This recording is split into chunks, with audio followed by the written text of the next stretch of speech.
Hello folks. Well, we are currently down. I'm not entirely sure where we're down at.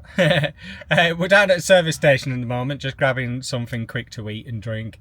We are over to Norfolk for this weekend. For just a couple of days. It's our anniversary, 4 years.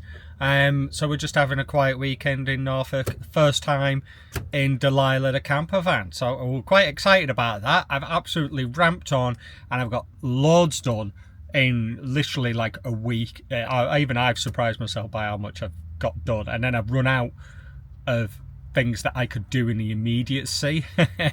So there's quite a few things long term that I need to do. I need to sort out the storage in the back. There's a few other things in that. So yeah, mega quick and got out. So yeah, I had a nice hour down so far. Delilah, as we've called her, has been absolutely great. It's an absolute delight driving this van anywhere. It's great. But where we are is they have a Wendy's, a Burger King and a Subway. Grab something to eat. We have Adventure Dog with us as well because she looked exceptionally sad when we were going and she was whinging, and one of our kids said that as soon as I've left the house she sits in the kitchen and she sulks and pines, and I can't bring myself to leave her, so we've actually brought her with us. So Adventure Doggy's coming on this weekend as well, even though she wasn't planned to originally. So yeah, hopefully, I mean, it's gorgeous weather at the moment. It's so warm as well. It's bizarre. And the sun is radiating, so I think it's like that for the next couple of days. So yeah, cannot wait. We're heading over to the Lincolnshire Wolds for this evening because I couldn't find a campsite near enough to where we were stopping at the top end, or where we were going to the top end of Norfolk. Some of them didn't allow the size of this camper van. I think mine's about 6.5 meters maybe, and they're all maybe sort of T4 size, T6 size. So and the other ones are just like ridiculously expensive, 30 to 40 odd pound a night. And I mean, why would I even pay that? So we're going to the Lincolnshire Wolds, which is just outside. It's not very far outside. It's probably another half an hour. Stopping at the, I think it's the Red Lion. They have a campsite out the back, fully equipped campsite out the back. Booked in for a meal this evening at the pub. So it's going to be good. And then we can have a trundle around Norfolk tomorrow morning. Hopefully we're going to get to see loads. Grimes Graves, I want to say Icen Ventanorum, which is the Roman town, potentially the birthplace or the living place of Boudicca. It's quite a few interesting things I found out about that lady as well recently, which was quite surprising. Sutton we're going to go and see the place where Black Shuck first made its appearance. Just generally ambling around and just enjoying ourselves down in Rendlesham Forest as well, hopefully to see the site of where the famous UFO event took place. So quite a jam-packed couple of days really, and we're really looking forward to Sutton Hoo. We've been wanting to go to Sutton Hoo for such a long time. Oh, this car park is so small, but people insist on doing this. Let me just show you. So this guy's come down here in this trailer. I'm not entirely sure how he's going to get out of this parking space, because it's just ridiculous. So he's reversing all the way into this spot here, but I'm not sure he's going to have enough turning circle on him to get this trailer and vehicle out. But anyway, yeah, it's a bit bonkers down here and people are slightly mad. Anyway,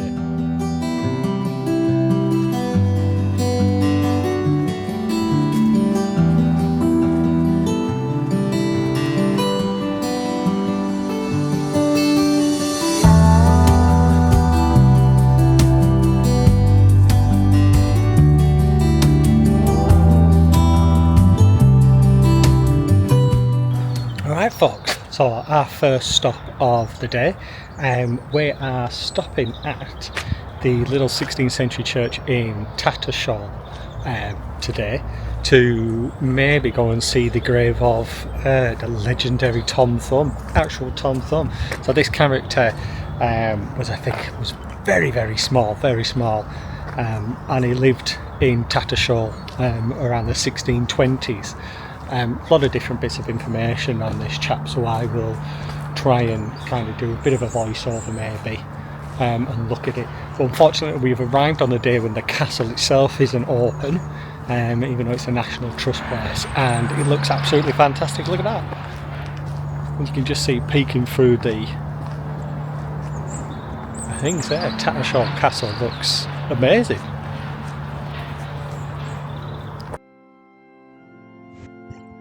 In the quiet village of Tattershall, Lincolnshire, there lies a legend no taller than your thumb. Tom Thumb, England's tiniest hero, said to have stood just 3 inches high, yet his tales loom large in folklore. From riding mice to dining at the king's table, Tom's adventures were as bold as any giant's. He's even said to rest beneath Tattershall's church floor in a tiny oak coffin, marked by a miniature brass plaque. Fact or fable? That's for you to decide. But one thing's for certain, in this quaint village, little Tom casts a very big shadow.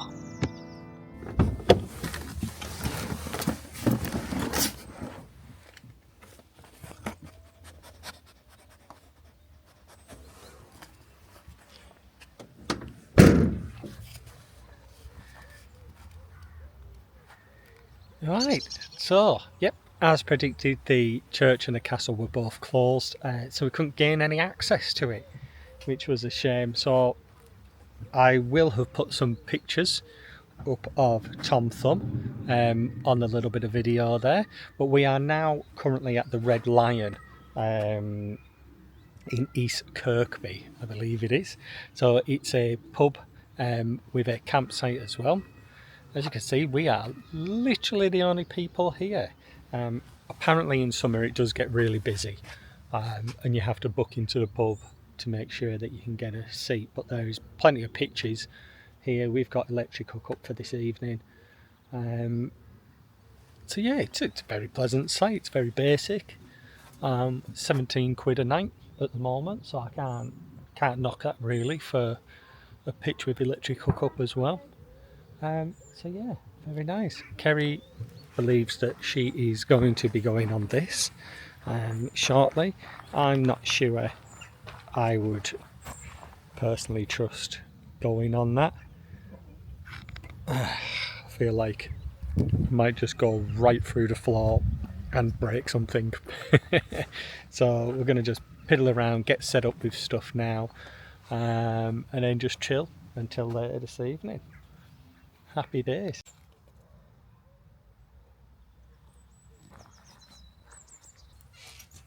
I'm too scared. Could do a point, but I'm too scared. Yeah, that was it. That was you've just caught Kerry's first lot of exercise for the year. So that's it now. I'm glad we caught that on film. Oh, she's going again. Oh, look at that.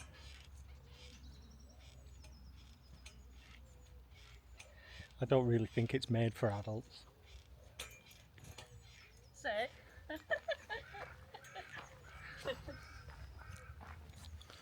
Each to their own.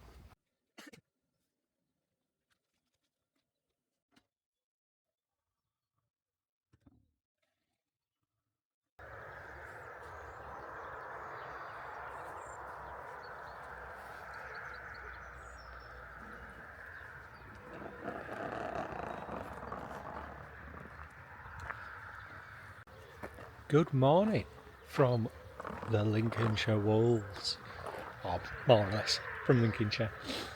As you can see, woke up this morning and there's been a frost in the evening. Absolutely gorgeous. It's not too cold either. It's cold, but it's not too cold. So we're just having a little morning walk with the dog. It's about 7:30. Leave Lady Kerry to have her nap for a bit longer. I'll just have a gentle walk down here. Absolutely gorgeous. Oh, so it was a good night's sleep actually. We had the diesel heater on for probably about 20 minutes last night just to get the van up to temperature, and it was really warm. And then for the remainder of the evening we just had the little electric heater going on its lowest setting, and the van's been absolutely toasty all evening long. It was wonderful. Really well insulated, minor bit of condensation on the inside of the windows under the blankets. So yeah, absolutely fantastic. I think as well, the bed, it's a double bed, so as I've said previously, if you are of a larger, right, them bangs you can hear are bird scarers for the fields. There are lots of crows, there are lots of pigeons and wood pigeons around this area, so if you keep hearing bangs go off, that's what's going off in the background. Yeah, but as I was saying, I think if you're of ample figure maybe or ample stature, it can get a bit cramped, but it was all right for us. I think I just need to manoeuvre myself well to give myself a bit extra space. Shh. The dog doesn't like the bangs. And then there is a massive drop down the side of the bloody side of the bed by the back door, so I need to kind of rein that in somehow, because that's a big drop. It's about 4 foot down, I think, and I don't really want to injure myself, so I'm going to have a wander with the dog, do a bit of filming, and yeah, happy days.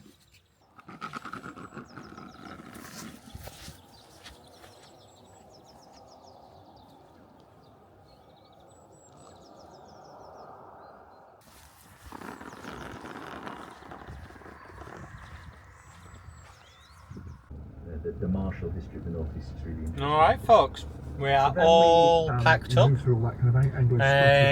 we are now off. It is just 10 o'clock. What is it? Was it the? Let me turn that down because you know what YouTube's like. Yeah, so we're on our off now. We've got about 4 or 5 kind of spots along the way. So as we arrive, I will kind of tell you a little bit about these places. It's going to be a good old day. Sun is shining. It is lovely. Mrs. B is now coming. Here she is. There she is. And how did you sleep last night? On and off. You had too much quilt. But other than that, all right. So I think what we can take from that is that Kerry can sleep outside tonight, and the dog can share the bed with me. The dog can get over there. So we're going to set off now. So I'll catch you on the way.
folks, so we are at currently Venta Icenorum, which is the Roman town by Caster, or the Caster Roman town. And one of the reasons why I've always wanted to come here is because I think Venta Icenorum translates as something like Iceni market town, or the market town of the Iceni. And potentially this is where Boudica and her tribe's main village, or however you want to call it, was actually located. I think one of the things is about the whole kind of Boudica thing is that nobody really knows a lot, do they? They kind of know this section about where she was, why they revolted, and you know where they went and the destruction that they did, but nobody actually knows kind of where it started from. Potentially it was here. A couple of interesting things actually about Boudica that I learned recently is that her name probably wasn't even Boudica. That was something that potentially come about as part of the Elizabethan period, and one of the original kind of Roman historians, I suppose, when they were writing about it sort of nearer the time, referred to her as Woudica or Wodica. And another one is she wasn't actually a redhead. Again, that was the Elizabethans turned her into a redhead, a fiery red-headed woman to go along with Elizabeth. So she was more likely to be like a mousy blonde, kind of dark blonde colour. So that was quite interesting. So yeah, £2 to park here for a couple of hours, which is okay, I suppose. Very lovely journey down. So yeah, let's take you on a little journey.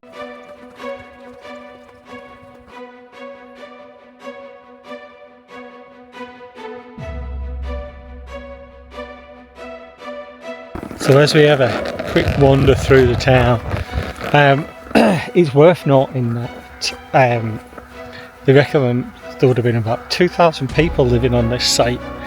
It's quite a big site. What makes it interesting though is that when they've done archaeological digs on the place, is that they've never really turned up a lot of evidence that the Romans made a go of it. The usual kind of pottery, there's no evidence that people consume much wine or adopted many of the Roman ways here.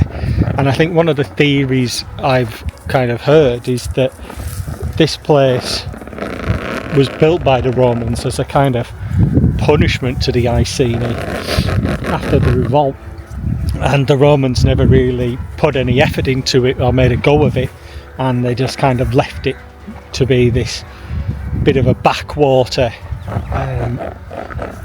place that never really came of anything, basically. So it was just like a town with no purpose. There were people living here. There's human remains they found that people here were born outside of, or kind of came from the Mediterranean area.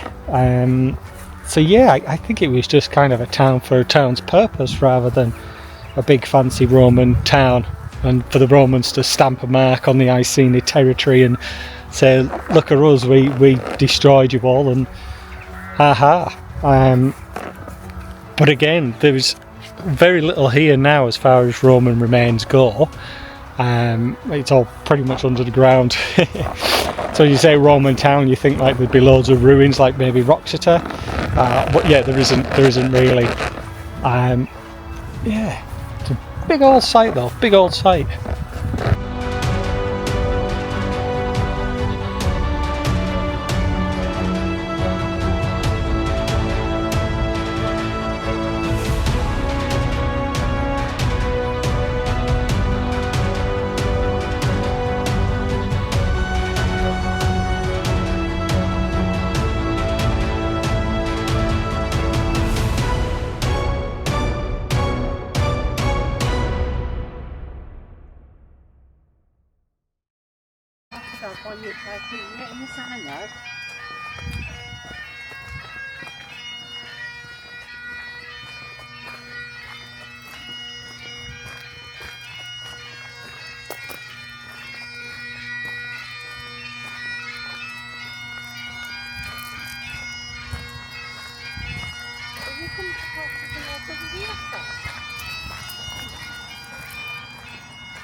Yeah, so that was been to Isonorum. So we've left there now.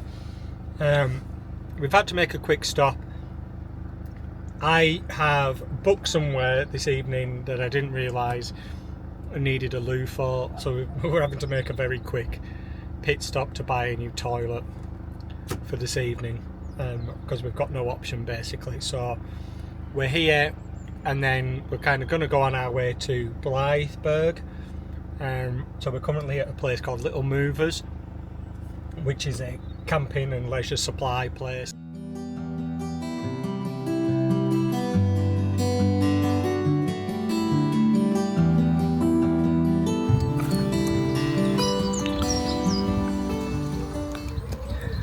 Oh, right then, we are at Holy Trinity Church in Blytheburg now, and this is the first recorded place that Black Shuck was ever seen, and there's a whole big story about that. So I will do a little voiceover. I think it'll be easier for me to do that than me to try and remember every single detail.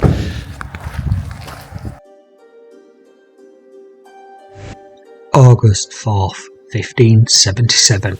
A violent storm crashes over the Suffolk coast. Thunder shakes the skies, lightning splits the heavens, and in the midst of the chaos, it came. Through the door of Holy Trinity Church in Blytheburg, a monstrous black dog burst in, eyes blazing like hellfire, breath steaming in the cold stone air. Witnesses said it moved like a shadow, impossibly fast and impossibly real. By the time the storm cleared, 2 lay dead, their necks snapped, claw marks scorched into the church door remain to this day, a chilling reminder of the beast they called Black Shuck.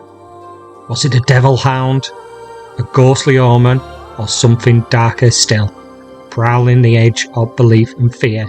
In East Anglia, legends don't die, they wait.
Alright folks,